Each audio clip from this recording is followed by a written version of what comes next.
Bom dia, bom dia. Tudo bem? Bom, fiquei um tempo aí sem gravar, tive alguns problemas de saúde, mas agora eu estou bem. Hoje é uma quarta-feira, tá nublado, como de costume, aqui em Curitiba, e eu gostaria de refletir hoje sobre o versículo que está lá em João 16:33, quando Jesus diz: digo isso a vocês, para que vocês tenham paz. No mundo tereis aflições, né? Mas tem de bom ânimo, pois eu venci o mundo. E eu queria refletir hoje, e queria trazer isso para a gente refletir, a primeira parte ali, que o mundo tereis aflições. Não que eu gosto de focar no problema, né? Gosto de focar nas coisas ruins, nas aflições, né? Até porque nenhum ser humano gosta de ter aflições. Mas, infelizmente, é algo que acontece, né? É algo que acontece e é uma promessa. Jesus falou que nós teríamos aflições. A reflexão que eu quero trazer hoje é o seguinte: é que muitas vezes a gente pensa na vida como se fosse um mar de rosas, como se as coisas acontecessem apenas da forma que nós gostaríamos que acontecesse. Mas a realidade é totalmente diferente, né? Esse mundo é bem complicado. E se você for parar para pensar, né, o porquê ele é complicado. Por quê? Porque nós somos seres humanos, nós pensamos diferente e nós temos atritos e nós temos divergências de pensamentos, nós temos psicoses, né, problemas até psicológicos, enfim, tem uma série de fatores das quais nós teríamos aflições e nós temos.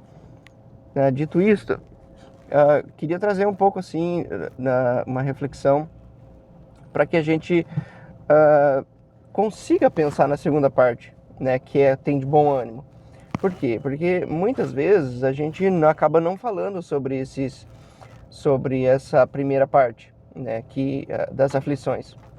E a gente espera um mundo em que as coisas apenas aconteçam de forma boa. E quando vem, o grande problema é o seguinte: quando vem a aflição, muitas vezes nós não conseguimos permanecer naquilo que nós acreditamos e de acordo com os nossos valores. Um exemplo disso que eu já dei, eu acho que em um outro vídeo, é sobre o casamento, né?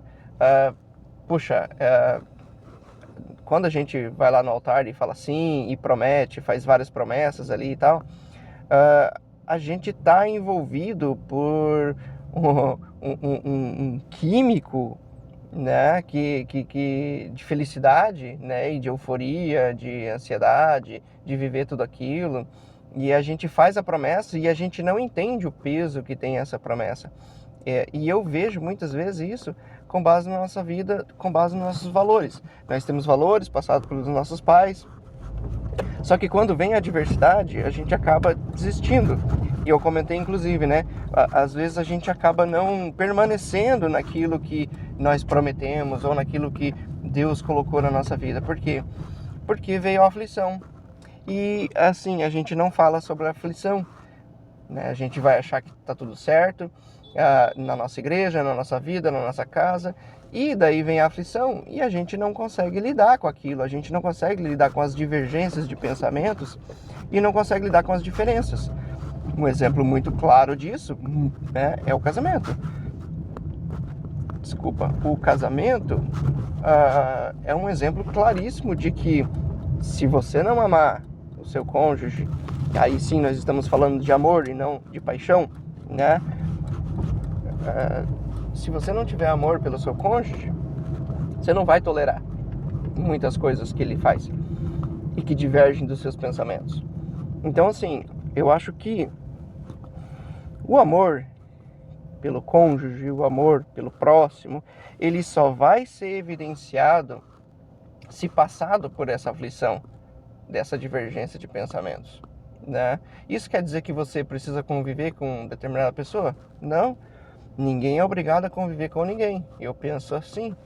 Mas amar o próximo, amar, né, como diz a Bíblia, né, amar como a si mesmo, é um desafio extremamente difícil.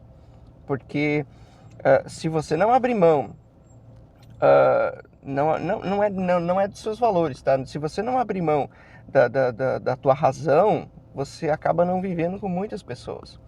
E muitas vezes a gente acaba criando conflitos completamente desnecessários. E assim, obviamente que a gente vai crescendo com o tempo e vê quantos relacionamentos a gente terminou por besteira, por não abrir mão das nossas razões, né? Eu acho que é um desafio terrível não, tremendo, né? Se relacionar e continuar se relacionando com pessoas diferentes de nós, né? E eu acho que vai ser um desafio permanente, né?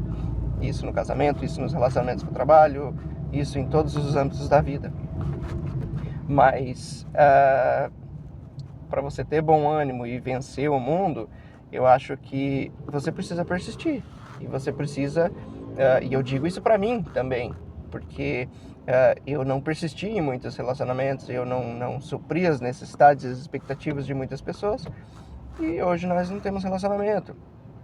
Mas é um exemplo, eu tenho certeza que você vai pensar aí, vai refletir, vai ver quantas pessoas que você não se relaciona mais hoje, ou quantos conflitos que você teve. Eu acho que se nós não pararmos para pensar por um segundo nesse universo grande, que talvez há a possibilidade, né, de que nós estejamos errados em algumas situações, a gente nunca vai crescer. Por quê? Porque a gente não vai estar 100% certo o tempo todo. Em nenhum momento. E eu acho que esse versículo que fala, eu tenho dito isso para que vocês tenham paz, é você conseguir encontrar essa paz no meio desse caos todo e desses conflitos todos. Porque não sei se você percebeu, mas esse mundo, tereis aflições no mundo, é o seu mundo, né? É o jeito com que nós olhamos, é a ótica com que nós olhamos o nosso mundo, a nossa volta, as nossas expectativas, os nossos relacionamentos. E se você não for flexível para se relacionar, você vai sempre ter certeza de tudo. Você vai sempre estar certo para tudo. E, poxa, amar o próximo, eu creio que é tentar, pelo menos, ter empatia pelo próximo, né? O que é empatia? É tentar se colocar no lugar do outro. Talvez a tua linguagem não seja igual ao do outro. E talvez o mero fato de você pensar diferente, de as suas ações fazerem diferente das expectativas do outro, pode ser que você esteja magoando a outra pessoa. Por quê? Porque ela pensa diferente. E cada um pensa diferente. Não é mesmo? Então, assim, estar 100% certo e a outra pessoa estar 100% errada é um perigo. Porque a gente não vai estar 100% certo o tempo todo. E muitas vezes o problema não é outra pessoa, não. Muitas vezes o problema somos nós. E eu digo isso por mim, porque é uma reflexão minha. Eu não estou aqui... É gostoso, né, falar sobre os erros dos outros, mas é difícil. É difícil assumir os próprios erros, é difícil falar sobre os próprios erros. Mas eu sou uma pessoa que pensa muito, né, sobre isso. Penso muito sobre como eu poderia ter feito diferente, como eu poderia ter falado diferente, né? Talvez aquilo que eu tenha dito em determinada situação para alguma pessoa, para mim não fez a menor diferença, né?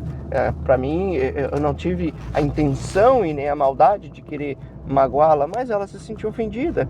Então, assim, eu poderia muito bem, e eu estou dando um exemplo meu, né, que já aconteceu, poderia muito bem virar as costas e falar assim, não tive má intenção e a pessoa que se lasque, né?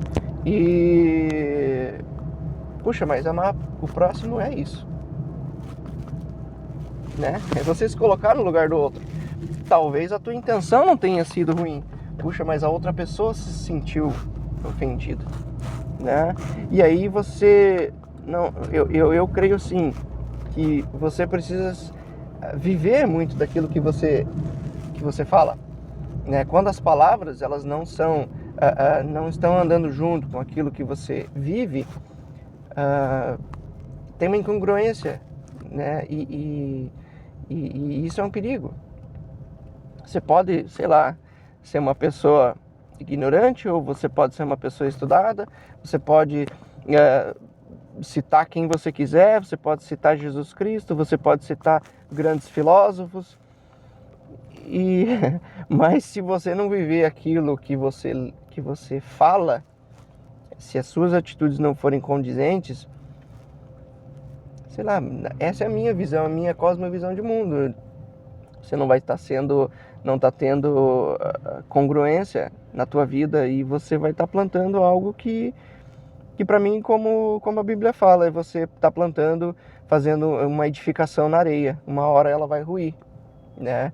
Uma hora você vai colher os frutos daquilo que da incongruência que você está plantando. Então, é muito difícil, e eu não estou aqui como um juiz, é muito difícil você viver aquilo que você acredita, os princípios, os valores e aquilo que você fala, né? É muito difícil você sustentar, é muito difícil você sustentar aquilo que você está falando, né? Mas aí vem a última parte, né? Tem de bom ânimo, pois eu venci o mundo. Simplesmente o maior filósofo de todos os tempos, o maior pensador, o maior orador, o maior tudo, na minha visão. Vamos supor que você não acredite que Jesus seja Deus, você tem que concordar que é o cara que mais foi inteligente emocionalmente nesse mundo, que passou por aqui, pelo menos pelo que está escrito. E a gente precisa seguir alguma coisa, seja, sei lá, o que você queira acreditar, da filosofia, do estudo, da crença religiosa. Então fica essa reflexão, sabe? Os conflitos, as aflições, na minha visão, muitas vezes vêm da nossa própria percepção, da nossa própria expectativa que não é suprida no outro, né? Até porque cada pessoa é um mundo, é uma ilha, né? A minha ótica, a minha mente é diferente de todas as outras pessoas do mundo. E se a gente não tentar alinhar aquilo que a gente fala, aquilo que a gente acredita, para aquilo que a gente acredita, a vida perde um pouco do sentido. Essa é pelo menos a minha visão, e é um pouco da briga que eu tenho dentro da minha mente, né? Como eu comentei nos outros vídeos, né? Os questionamentos vêm. Os questionamentos, no meu caso, algumas pessoas vieram perguntar: você tá com mágoa? Né? Gente, eu não tô com mágoa. É sério. Eu tenho divergências de pensamentos com muitas pessoas, e eu não concordo com muitas pessoas, mas eu não posso mudar elas. Eu não posso mudar o mundo. Tem muitas coisas, tem pouquíssimas coisas nesse mundo que estão dentro do nosso controle. E o que está dentro do meu controle hoje é refletir sobre isso. É me colocar diante de Deus, a quem eu acredito, que é o único que de fato não vai me julgar, segundo a ótica da própria visão. É o único que não vai fazer preconceitos, segundo aquilo que eu acredito, mas vai ouvir aquilo que está dentro do meu coração. Então, assim, eu gosto de refletir sobre isso. É a única coisa que faz sentido para mim. Eu tenho mais um dia, hoje é uma quarta-feira, o sol nasceu, e eu tenho a oportunidade de refletir e de alinhar as minhas atitudes àquilo que eu estou falando, àquilo que eu estou refletindo, né? A gente precisa aplicar aquilo que a gente reflete, aquilo que a gente pensa, porque senão sei lá, a vida perde o sabor, perde a virtude, perde o sentido, na minha visão. Que fique aí a reflexão, o pensamento, e que a gente possa refletir sobre os nossos relacionamentos, sobre os conflitos, sobre as aflições que nós temos. E que Deus dê a graça para que nós possamos tornar um pouco mais leve o nosso fardo da nossa vida, da nossa caminhada. Amém? Tenham todos um bom dia e até!